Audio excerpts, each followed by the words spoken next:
We're here for Army of Two, The Devil's Cartel, and you're watching Connected Digital World.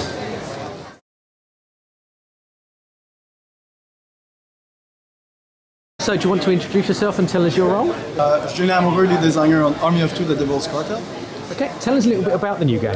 Alright, so basically everything is new in a sense because we've changed our engine, right?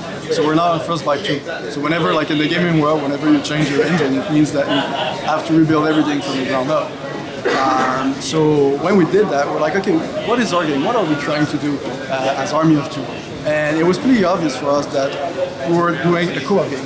Like, before even like Salem, Rios, the mask, the big weapons, for us, Army of Two was all about co-op. So this is really where we wanted to deliver in our game.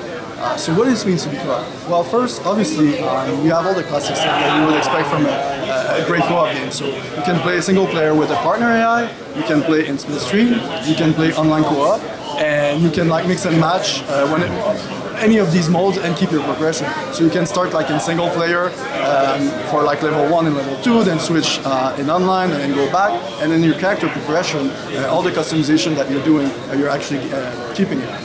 So like, okay, that's a start, that's a start, a solid foundation for a co-op game, but what else? So we're like, okay, let's create a feature that's actually going to reinforce co-op, but also reward it. So what we did to do that was the overkill. So the idea behind the overkill is we went ahead into the game and we decided to quantify every single action that the player can do. So if you do a kill, you're going to get a little bit of points, but then if you start cooperating, for instance, shooting the same guy, or maybe one player takes the aggro and then the other one flanks them, then you're going to do what we call co-op action and make more points. So basically the more you cooperate, the faster you're going to be able to fill your overkill meter.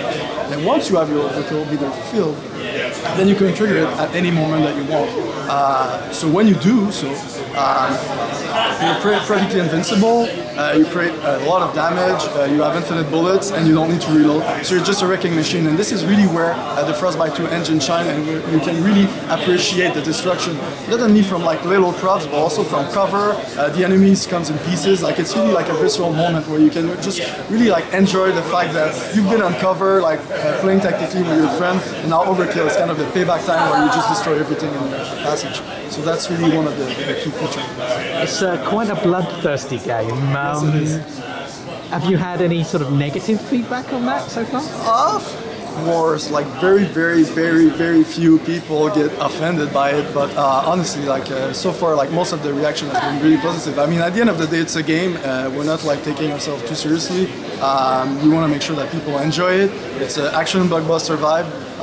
And yes, we just want to have some fun and really make the most again of the overkill vibe. Like the same way we wanted to like shred all the covers when you're in overkill, we wanted to kind of have the same vibe but with the NPCs. So for us it was just like a normal tie. Excellent. So there are 2 new characters in this game. Do you want to tell us about them? Yep. So Alpha and Bravo are like the 2 characters that you're going to be able to play. Alpha is kind of the more, I wouldn't say stuck up, but more by the book guy, military background and all that stuff. Bravo also has some very few military background, but he decided to quit very fast because he felt like it was not maybe the right thing for him. So that's it. That's kind of the duo that the players will be able to play. Okay. And how big is the game? Big as what? And amount of time to... we're not allowed to talk exactly about that right now, but it's going to be on par with any other big blockbuster game that you see on the market. We're going to have a lot of intense moment, variety.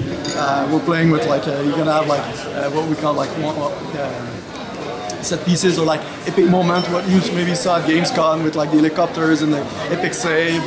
Anyway, we got a couple of surprises for everybody. And when will it be out? March 13th. And what platform? On Xbox 360 and PS3. Excellent. Thank you very much. Thanks to you, man.